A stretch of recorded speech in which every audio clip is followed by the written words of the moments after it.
Howdy, friend. Sam Houston here, hoping you're living in high cotton. And if you're lucky enough to be in Texas, I know you're most of the way there. Now enjoy your daily dose of Texas history and Texas pride. Well, howdy, friend. Welcome back to the Feed Bandit podcast and your Texas history roundup for August 15th. So in 1844, President Sam Houston sent militia to East Texas to end the Regulator-Moderator War. The first major confrontation between the warring factions had occurred when regulators intimidated a local court to such an extent that a trial could not proceed.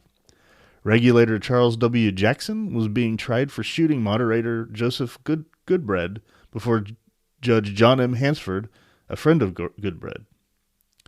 The regulators in 1844 occupied Shelbyville and sentenced 25 leading citizens, or moderators, to exile or death. The moderators, in turn, raised a 65-man army, but a civil war was averted with the arrival of the militia.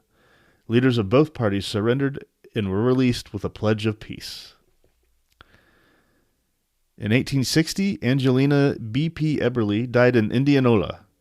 On January 1st, 1843, she had become part of Texas lore when she fired a cannon in downtown Austin to alert citizens and officials that the government archives were being carted away from Austin. President Sam Houston had ordered the archives to be moved as Mexican forces had invaded South Texas.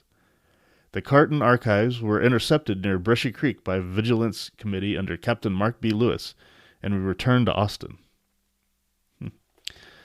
In 1895, the first battleship to be named the USS Texas was commissioned. It was 309 feet long and the first American battleship to have a steel hull. The Texas took part in the Battle of Santiago during the Spanish-American War.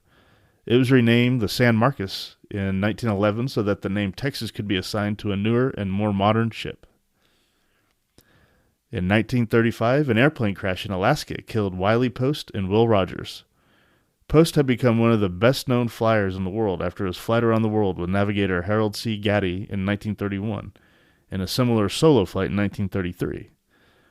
The first globe-circling trip started from New York City and took 8 days and just short of 16 hours. His solo flight, which used automatic pilot and took less than 8 days, was the first global flight to be done solo. Post was born near Grand Saline in Van Zandt County in 1898. And in 1983, Hurricane Alicia hit the Galveston-Houston area, with its effects extended through August 21st.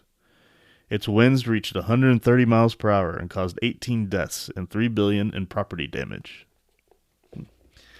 And with that is your Texas History Roundup for August 15th. So I just want to thank you so much for listening. Come back for more Feed Bandit in the future.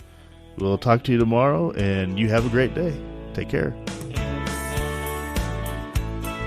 Well, there you have it. If you like our podcast, check us out at feedbandit.com. There you'll find awesome Texas First outdoors gear and apparel.